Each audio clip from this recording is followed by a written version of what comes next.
Bom, vamos aqui em frente, noticiário internacional, mas saindo da nossa América Latina e compartilhando com vocês as questões do Oriente Médio, o que tem ocorrido, o que ocorre neste momento sobre o Estreito de Hormuz, o que os Estados Unidos estão dizendo, o que os iranianos ou os israelenses ou libaneses estão dizendo. Bom, do ponto de vista do Irã, o Irã disse hoje que vai responder com ataques longos e dolorosos contra os Estados Unidos, caso Washington retome a guerra, em meio à expectativa por negociações de paz. Agora, Américo Martins aparecendo aqui.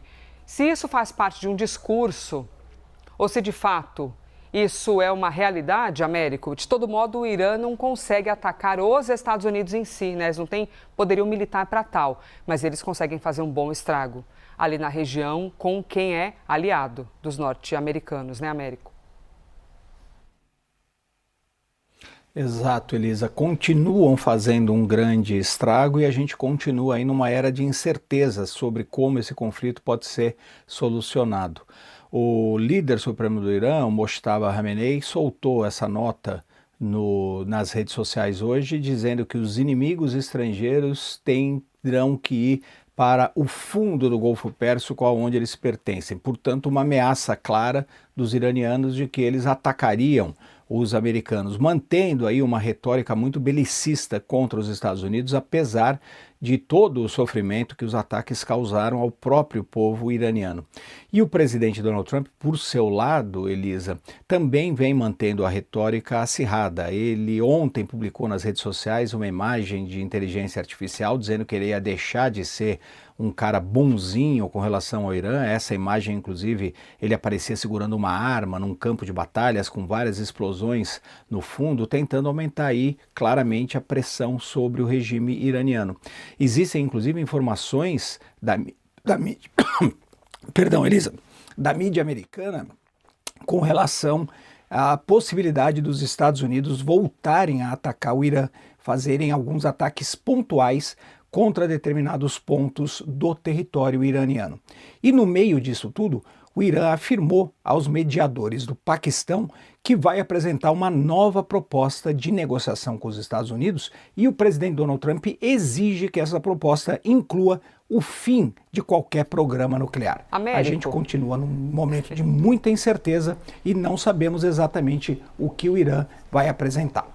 Américo, não importa se é ao vivo, se é no bastidor, quando a gente observa que o amigo está precisando tomar um golinho d'água, a gente socorre o colega. Isso, perfeito, Américo Martins. Se quiser tomar um copo d'água, até já fechamos o seu áudio e aí a gente já reabre para conseguir aqui voltar a ouvir o Américo Martins, porque é isso mesmo, a gente que usa todos os dias a voz, isso acontece muito, muito frequentemente. Bom, vocês estão vendo a imagem do presidente dos Estados Unidos, as imagens recentes, diante de um momento em que nós estamos vendo os iranianos prometendo aquilo que eles chamam de resposta longa e não duradoura, dolorosa, se os Estados Unidos atacarem. Agora, Américo, do ponto de vista de registro de ataques recentes, como é que isso está pegando internacionalmente? Tem havido um respeito em relação ao cessar-fogo? Porque a gente já viu semanas atrás, né?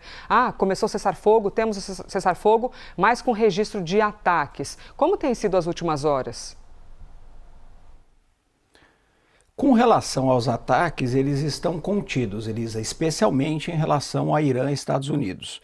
No caso do Líbano, a gente tem visto alguns ataques. Hoje, por exemplo, o Hezbollah atingiu pelo menos uma unidade de soldados de Israel, no norte de Israel, e deixou 12 soldados feridos. Mas na questão principal, entre Irã e Estados Unidos, o cessar-fogo continua sendo aplicado, continua em funcionamento. Mas a gente tem outros problemas muito graves. Por exemplo, o Estreito de Hormuz continua fechado, tanto pelo Irã como pelos Estados Unidos. Hoje, os militares americanos informaram que eles desviaram mais de 90 navios iranianos já que pretendiam passar pelo estreito. Isso vai aumentando muito a pressão econômica sobre o regime do Irã. Inclusive, essa é a grande aposta neste momento do presidente Donald Trump. Manter esse bloqueio contra as embarcações iranianas e tentar sufocar economicamente o Irã. Vamos ver se isso vai funcionar. O problema, Elisa, é que isso demora muito tempo. No moral da história, O estreito continua fechado, a pressão econômica existe, mas pode demorar muito tempo e a gente continua neste momento de incerteza. Essa possibilidade de volta de ataques americanos, que eu disse que existe algumas reportagens na mídia americana dizendo que o presidente Donald Trump estaria considerando ataques pontuais contra o Irã, isso aumenta ainda mais a incerteza. E nesse cenário, o que acontece, Elisa? A crise econômica continua. Hoje, pela manhã, o mercado de petróleo explodiu, subiu ainda mais a questão do petróleo. Por quê? Porque o mercado não consegue ter um horizonte, não consegue saber quando essa crise pode eventualmente acabar, ou pelo menos melhorar.